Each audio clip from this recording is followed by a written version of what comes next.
President Trump's policies promise an economic downturn.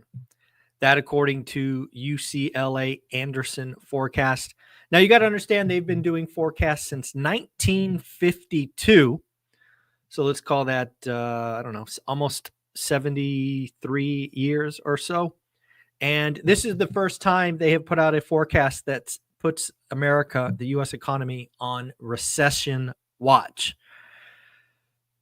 I don't know how I feel about that. Because again, if we step back and we are adults about it, recessions are a normal part of our economic cycle. In fact, if you really want to have an honest and an adult conversation, recessions are really required, right? They clear out the underbrush. They allow, bad debt situations to go through bankruptcy to clean this up. They allow, capital to be deployed more effectively. We act like a recession is, this horrible thing. And again, there's always that running joke. Do you know the difference between a recession and a depression? A recession is when your neighbor is unemployed, and a depression is when you're unemployed. I get it. Being laid off and getting on unemployment and trying to find a new job, and all of those things suck at the individual level. But when we step back and look at the U.S. economy, would a recession, 2 negative quarters of GDP, be so bad? We have gone on a 4 or 5 year debt binge. We have so many companies that really are zombie companies. We have so much debt out there that just doesn't make sense. So again, UCLA Anderson forecast puts the U.S. economy on recession watch, the first time ever, and they've been forecasting since 1952. And again, I don't think a recession is the worst thing. In fact, I think a 6-month recession, a cleansing of the system is kind of like clearing out the underbrush of a forest fire, right? I don't know much about forest fires, certainly not my area of expertise. But there's all this talk about clearing out the underbrush so that when something bad comes, it doesn't become horrific. Makes logical sense to me. So again, recessions are normal. They happen every 8 to 13 years. And, maybe it's time. And frankly, a recession is a time to make great wealth. It is a time to buy assets from forced sellers. And it's not the boogeyman, right? It's a natural part of the system. So I don't know. I don't know how I feel. I don't like the idea of everyone kind of pushing this narrative like a recession is a death warrant. It's not. It's normal. It actually allows the system to heal. Right now, the U.S. economy has all of these little appendages that are frankly not healthy, but sucking nutrients. Now, a recession allows those things to be cut off. They fall off. And the being is much healthier without these little parasites. I don't know.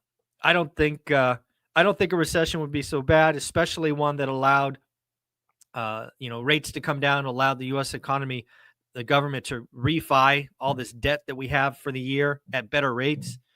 It really could set us up for an amazing, 5 to 8 year run. So I just don't. I don't think a recession would be the worst thing. We haven't really had one, a declared one for quite a while. So anyways, let's talk about what's next. Let's talk about Fed Day. So it is Fed Day. There's going to be no rate hike or rate cut. The Fed's going to stay put, but they are doing their statement of economic indicators, often called a dot plot. I think there's going to be a lot to see in the dot plot. So remember, going into this, the Fed had 2 rate cuts as their expectation for 2025. The market currently is pricing in 2 plus a 50-50 chance of a third. Now, this is a big deal. This is a big deal. The Fed in their dot plot for rate expectations, they could do a couple of things. A, they could do nothing. B, they could signal that they fear economic weakness and add a third. They could do that. I don't think that's my base case, but they certainly could do that. We are at a very interesting time. I think far more likely is the Fed actually removes one rate cut. They take that second rate cut and they move it into 2026. Now, think about how the market is set up. The market is set up to basically 2.5 cuts. My guess this morning is that in about 7 hours or so, we're going to learn that the Fed only sees one rate cut in 2025. And let's not be mistaken, there is a chance that we see zero. And you know my stance, I've been saying since November of 24 that we are getting no cuts in 2025. So this is very important. After we look at their rate cut expectations, we're also going to have to look at what they're calling for GDP. I believe last time they did this, they called for 2.1. Do they still see that? Do they pull back a little? We'll see. What about unemployment? Do they still see it as a non-event? And then what will they think about inflation? That's important as well. You got to remember, consumers out there in the last couple of reports have taken inflation expectations up dramatically. That's a problem. Will the Fed do that as well? Or will they lower inflation expectations? So today's market moving data, I think, comes out at 2:00 Eastern, 11 o'clock Pacific. So I guess 5 hours from now, 4.5 hours. And it's going to be must watch, and we will certainly talk about it tomorrow. We did get an industrial production report yesterday after we recorded. It was actually a positive print. We haven't had a positive economic print for seemingly a couple of weeks. This one was positive. Industrial production was up 0.7. It was expected to be up 0.3, and last month was 0.3. So a significant move to the upside. Which is a net positive. I saw yesterday on X or Twitter that the JFK files were released. Apparently 80,000 pages of formerly, redacted or whatever, top secret documents were released. 80,000 pages. Anything interesting in those pages? I haven't looked, and I certainly won't look at 80,000 pages. There's no chance. But if anybody's gone through it, let me know in the comments below what were the interesting things uncovered. Is there a smoking gun? Do we know who did it? Do we know not? Is there anything out there? I'd love to hear from others, because I'm certainly not reading 80,000 pages. Business outlook for the next 6 months continues to deteriorate. That according to the New York Fed. Again, I think this is just part of the process. Right. We have an economy that has clearly been historically the last years depending on government spending. It's where the growth was, where the employment was. That can't last forever. We now see a need for the private sector to pick it up, but the private sector, the businesses, they're unsure right now of where to go. Right. They feel a shifting landscape, and not a shifting landscape doesn't have to be bad.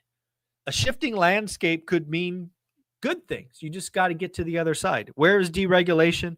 Where is the profit opportunity in tariffs? Where is it profitable to invest? Where is it profitable to find other trading partners? Again, in an environment where the consumer is nervous, businesses are nervous, they don't do anything, right? I think everyone could benefit from a stronger foundation of rules of the road, but we're probably not going to get that for couple more months. I warned you. I did a video right after inauguration that the first 6 months were going to be like this, and we are in it. Good news, folks. We're about halfway through. This 6-month, gyration. So I don't know about you, but time does fly. Looks like the All In podcast had Treasury Secretary Scott Bessent on, and I have not listened to it yet. I'll probably listen to that today on my run. But he's talking about one of the things I did see is the U.S. Sovereign Wealth Fund might include Freddie Mac and Fannie Mae. Right now, those two entities are under U.S. conservatorship. There is talk about them going back into the public domain. There's talk about now I read about them joining this, being a part of the Sovereign Wealth Fund. I don't know how I feel about any of those things, but you gotta remember that if they leave conservatorship, I would not assume that's a good thing for rates. I think a lot of people, some very high-ranking people believe that if Freddie Mac and Fannie Mae were to leave conservatorship, that interest rates would fall. Now, they certainly could, but that would not be my bet. That would not be my bet. My bet is, at least in the short term being 12 months, maybe 18 months, rates would go higher. Also, there's a chance that what is the top level amount? I think it's in high dollar amount areas, it's 824,000 or something. I think there's a chance that the rules of the road change for mortgage. Guys, right now being under conservatorship gives them some flexibility. If they're for-profit entities, expect mortgage to change. Maybe for the better, probably for the worse, in my opinion. It's Wednesday, so we got mortgage demand data. Mortgage demand pulled back in totality. Refi demand was down 13% week on week, but up 70% year on year. Purchase demand up only slightly, 0.1%, but up 6% year on year. So interesting times.